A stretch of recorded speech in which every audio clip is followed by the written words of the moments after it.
ごきげんよう、上川薫です。今回取り上げる話題は、絶対にロシア軍の兵士にはなりたくないなと思えるような、ロシア軍にとっては日常、しかし私たちにとってみれば、非常識で非日常の光景について取り上げていこうと思います。現在、戦況は膠着している状況ですが、これは、秋の泥濘期に入り、そして冬への備えをしっかりとしなければならない時期だからです。そして、このような時期にロシア軍の中においては、情報がどんどんと外に漏れ出るという状況が起こっています。その漏れている話というのが、ことごとくロシア軍の内情が非常にひどいものだという内容になっています。どれだけひどい状況なのか、早速ニュースを見ていきましょう。ロシア軍の戦死者、同士討ちが全体の 60%。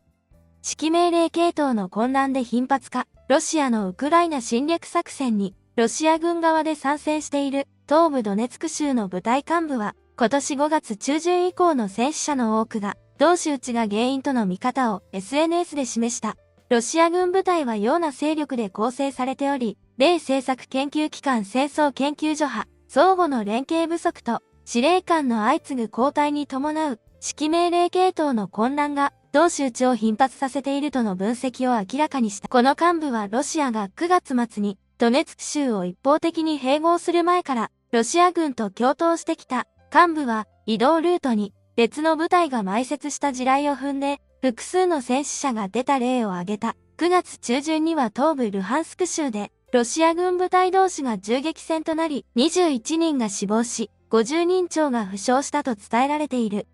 米シーズニュースによると、米軍の第二次世界大戦とベトナム戦争での同士討ちによる戦死者数は全体の最大約 14% とされ、戦場での同士討ちは珍しくない。ただ、この幹部は、ウクライナ侵略でのロシア軍側の同士討ちは全体の 60% という人もいるとし、はるかに高い可能性を指摘した。ロシア国防省は9月下旬、戦死者5937人と発表し、ロシア軍の戦死や負傷などによる戦闘不能者は9万人超に達していると指摘される。ロシア軍は同士討ちについて言及していない。同士討ちを起こしているその最大の原因というのは、ロシア軍が指揮系統が一本化されていないという問題があります。まず、ロシア連邦軍の正規軍として、南部、西部、中央、東部の軍管区別の部隊に分かれており、それに加えてロシア連邦は地方政府にそれぞれの部隊が存在していて、さらにそれ以外にも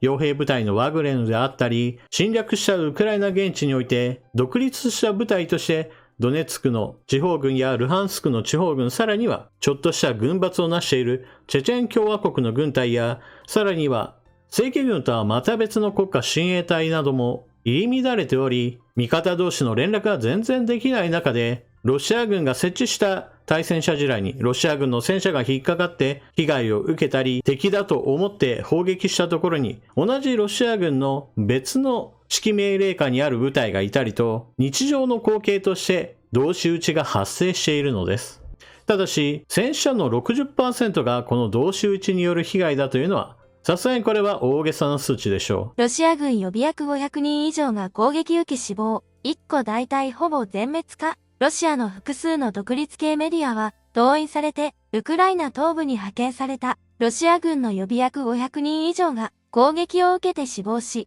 1個大隊がほぼ全滅した可能性があると伝えました。ロシア軍では、動員されたばかりの予備役も、前線に送られ、戦死者が相次ぐなど、被害が広がっている可能性があります。ロシアの独立系メディアなどは今月6日、ウクライナ東部ドネツク州で戦闘に参加しているロシア軍の兵士らが、現地での悲惨な状況や不満を書いたとする手紙の内容を伝えました。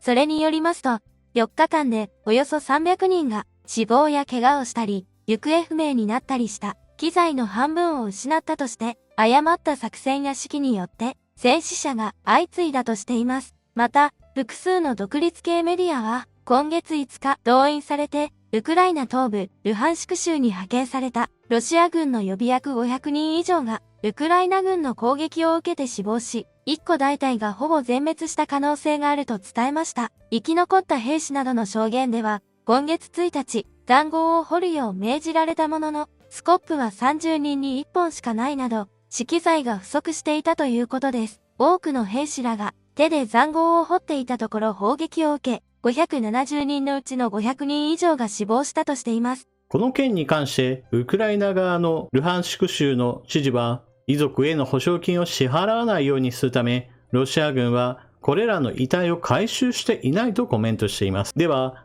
これら亡くなった兵士たちがどのような扱いをされるかというと、兵士たちが軍から脱走してしまったであるとか、もしくは行方不明になってその後どうなったかについて軍としては把握していないなどとして戦死扱いはしていないのです。遺体はその場に残されているわけですから、遺族の元に帰ることもないわけです。ロシアのプーチン政権は先月、30万人の予備役の動員を完了したと明らかにしたばかりですが、今月4日になって、殺人や強盗などの重大犯罪で有罪とされた人なども動員できるとする法改正案にプーチン大統領が署名したと発表しました。動員されたばかりの予備役も前線に送られ、戦死者が相次いでいる可能性がある中で、将来の動員に向けた準備を進めているとの見方も出ています。読み上げソフトは何度も予備役のことを予備役と呼んでいますが、これはあくまでも読み間違いです。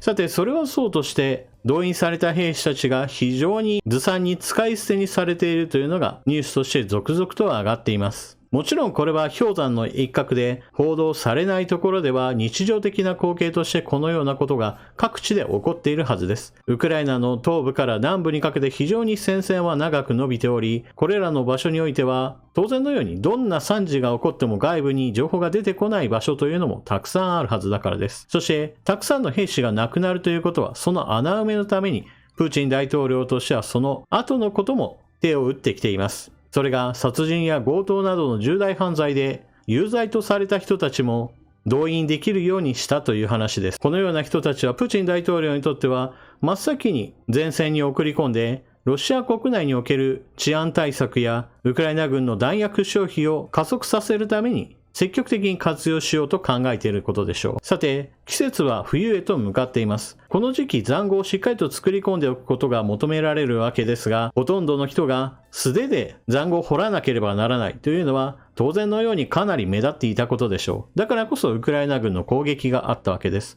そして冬になればこの映像のようにとてもではないが素手で掘れるような状況ではありません。大地は凍てついてしまうのです。ですから今のうちに本格的な塹壕を作ろうと思えば、まずは建設機材を使って塹壕をどんどんと掘り込んでいくこととなります。こうしたウクライナ軍の塹壕作りの動画なども公開されており、冬に向けての準備が着々と進んでいることが報告されています。ウクライナは穀物が非常に多く取れる農業国家ですから、かつての日本のように戦いが長引いているから食料に困るといったことはありません。ですからしっかりと陣地を整えて暖房を取ることができれば冬の間しっかりと前線を維持することは可能なはずです。今回ご紹介した話で一つ大きな注意点があります。それは情報源がどこかという話です。通常戦争状態が続いていれば当然のようにお互いに相手のことをより非難する内容といったものが様々な情報として出回るものです。ですからどこから情報が出たかによってその情報の信頼性といったものは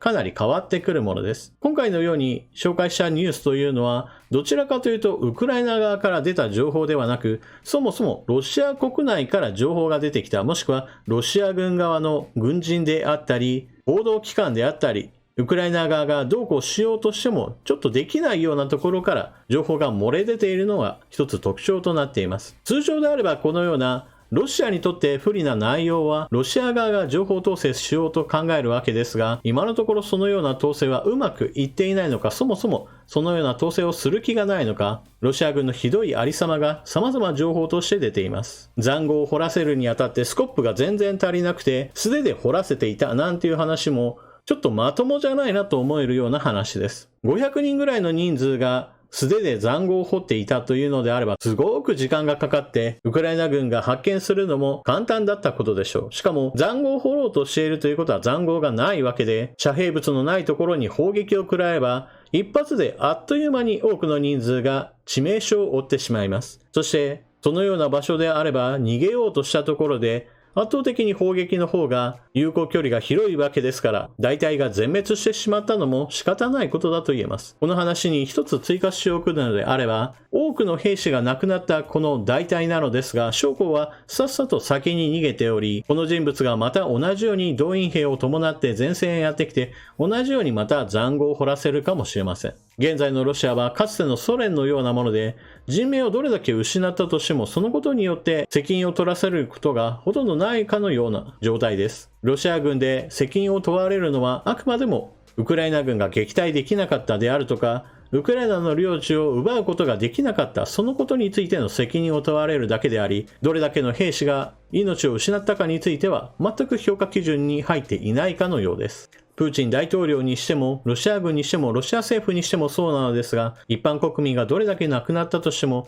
全く気に留める様子がありません。戦死者数の発表をそもそもやめているのも、そもそも数える気がないし、数える意味もないと考えているからでしょう。このような状況が続けば、ロシア国民がどれだけ亡くなったとしても、プーチン大統領にしてみれば、動員をさらにかけていけば、何万人亡くなったとしても、さらに追加で何万人も動員すればいいというような思考に陥っているかもしれません。ロシア国民がこの構造に気がつかなければ、この戦争はさらに長期化し、ロシア国民の血はさらに多く流れることでしょう。さっさとプーチン大統領を引きずり下ろすことをロシア国民は気づいてほしいものです。というわけで今回の動画はここまで。最後までご視聴いただきありがとうございました。チャンネル登録していない方はぜひともチャンネル登録していってください。そして動画を見終わったら評価ボタンのクリックをよろしくお願いします。それでは次の動画でまたお目にかかりましょう。またね。